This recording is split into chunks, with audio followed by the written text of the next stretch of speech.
Tuwang-tuwa ang maraming shippers o fans ng tambalan nina Alden Richards at Catherine Bernardo matapos nilang makita si Alden na present sa blessing ng multi-million peso dream house ni Catherine.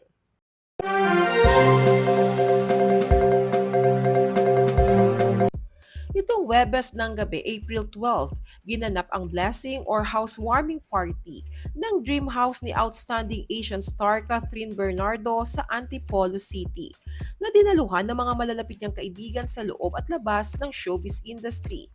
Kung babalikan, 2020 pa sinimulang itayo ang dream house ni Catherine na para sa kanyang pamilya at noong nakaraang taon lang ito natapos. Ayon sa ulat, nagkakahalaga ng multi-million pesos ang nasabing bahay nila Catherine. Naiulat na lumipat sa nasabing bahay si Catherine at ang kanyang pamilya sa kasagsagan ng hiwalayan nila ni Daniel Padilla noong nakaraang December. Samantala, star-studded ang naging blessing at housewarming party ng bagong bahay ni Catherine at hindi ito pinalagpas ng naliling sa kanya ngayong si Alden Richards. Sa mga videos na ibinahagi ng ilang guests sa social media, spotted na dumalo si Alden sa event. Habang hindi na itago ni Catherine ang kanyang kasiyahan at napapasayaw pa siya sa sobrang saya habang nakikipag-inuman sa kanyang mga bisita. Sa isang video, makikita na nasa isang circle sina Catherine at Alden at nakikipag-cheers sa iba pang bisita.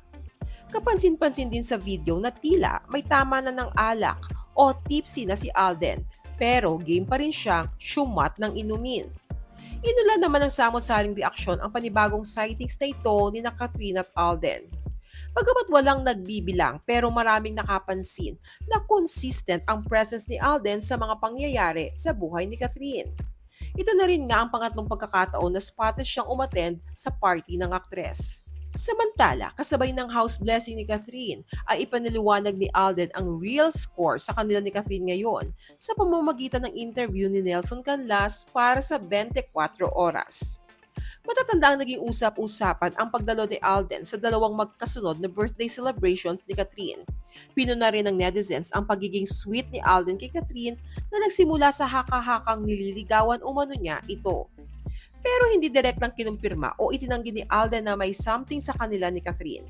Kahit pa niya what you see is what you get pagdating sa nakikita ng publiko sa kanila ni Catherine.